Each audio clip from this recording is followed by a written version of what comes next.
And the first time I ever got a letter from Mr. Yoder, I was the summer opinion editor. It was my first paid job ever at the Daily Tar Heel. Before that, I had only been a staff writer for the university desk. I'd never even worked for the opinion desk before.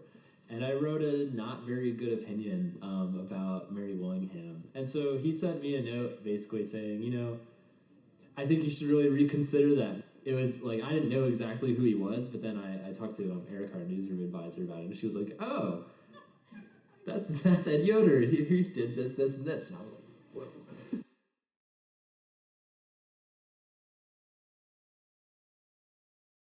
I'm probably one of the world's record holders in the writing of anonymous journalism.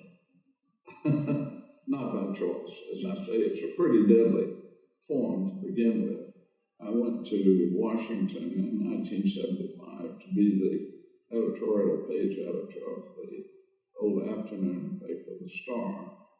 And when The Star failed in 1981, I did a syndicated column for the Post syndicate and did that for 15 years.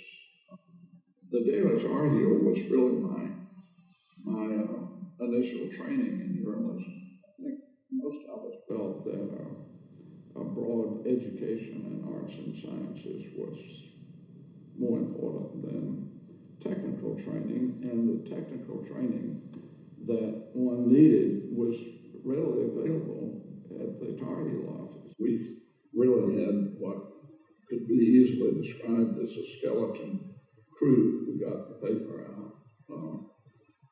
I don't think in toto, including the sports and business offices, the working group who got the Daily Tar Heel out wouldn't have been much more than 20 people.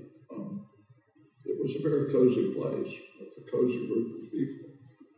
It was an elective office then, so I was elected in 1955 and served from the spring of 55 to the spring of 56. Our main controversy was over the usual subject, commercialized athletics.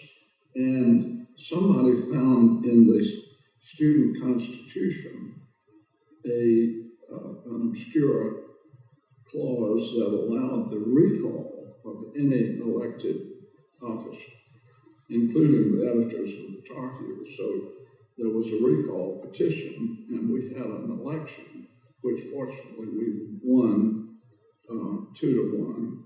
I've been a journalist for a long time.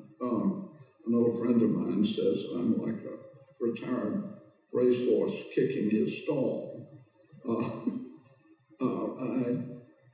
I can't really refrain from having been involved in commentary for all of this time. It's a bit habit forming, so I like to follow what the Daily Tar Heel is saying and doing. It's always it's interesting to hear him engage with you. And sometimes he'll even send us personal notes, things not for publication, but just a little bit of feedback on the editorials we write or columns we write, just with a little helping hand or a little pushback. And they're always tremendously respectful. I think he starts off every one of those with friend, comma, or something like that. And it's really wonderful. I'm just so glad he's engaged and we get to hear from him about what he's thinking. As I sometimes say, I come from a long line of people who have trouble keeping their opinions to themselves.